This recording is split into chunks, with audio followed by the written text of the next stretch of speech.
แต่แล้วพวกยังมาได้ยิน paradise oh my god so amazing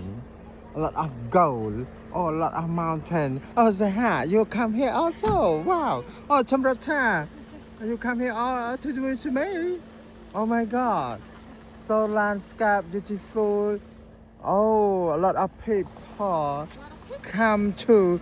Yin Paradise where is Madame Dali oh Samana come also where is Kong Pala Come to Yin Paradise. yeah you want photo shooting Okay, come Stop. on.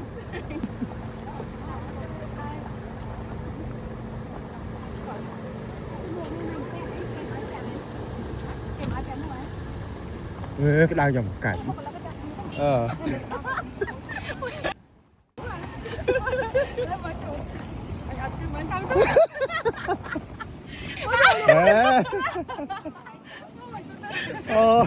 còn là paradise dân này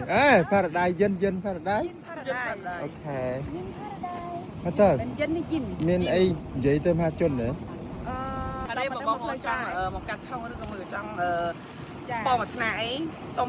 ក្តីសុខសុខសប្បាយអីចឹងទៅអាចអញ្ជើញមកយន្ត Paradise នេះបានខ្ញុំមកញឹកញាប់អត់ទេពីរដងតែលេខចិត្តលេខម៉ាចាប់ពី2ឡើងមកលេខ3ហ្នឹង3កន្លះហើយមិនចាច់មកចូលកន្លះសំខាន់កុំភ្លេចគ្រប់ត្រូលនៅរូបសមាការខ្ញុំទាំងពីរអ្នកមិនឡើងរយនេះតាអូយអនេះមករៀងអង្គុយមួយកង់អត់ទេវិលមុខនៅក្រោយវិញតោះទៅចង់មកវិញឃើញគាត់តាមទូរស័ព្ទហ្នឹងឃើញគាត់ផ្ទាល់អូខេគាត់ដល់ចិន Paradise ខ្ញុំបាត់ខ្ញុំចង់មានជីវិតខ្ញុំចង់រត់តាមម្ដងហ្នឹងតែមកដល់ហ្នឹងងងចារៀបបងបាញ់ដល់ហើយចា អូនេះព្រះរីហូនេះទូចមែនរីហូនេះទូចទេកាត់ឆុងរីហូហ្នឹងមែនបងអូអាចបើកាត់ឆុងហ្នឹងហ៎យើងទៅតិចនឹងបាយនៅខាងលើបងអូខេតែឥឡូវញ៉ាំអីសានអញ្ចឹងយើងទៅខាងបាយចាចាំមកខ្ញុំមកអូខ្ញុំផ្លេងទៅទៅយកបាត់អត់ហេតែឡានទៅមកបងឡានទៅនេះដល់ឡានណាយើងប្រាប់ឡានហ្នឹងទៅវាជូនបងមកយើងវាចាខាងនេះកាហ្វេនោះគាត់កាត់ឆុងគាត់ទីចំងជុំឡើងពីអូ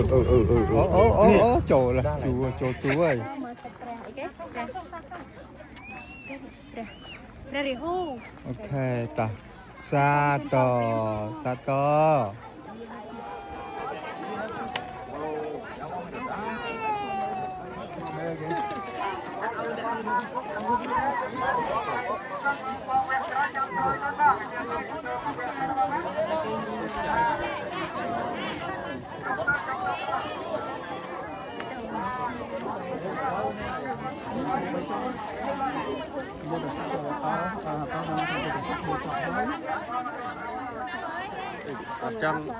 អត់ចង់ថតមួយដល់យើងអត់ខកយើងហើយ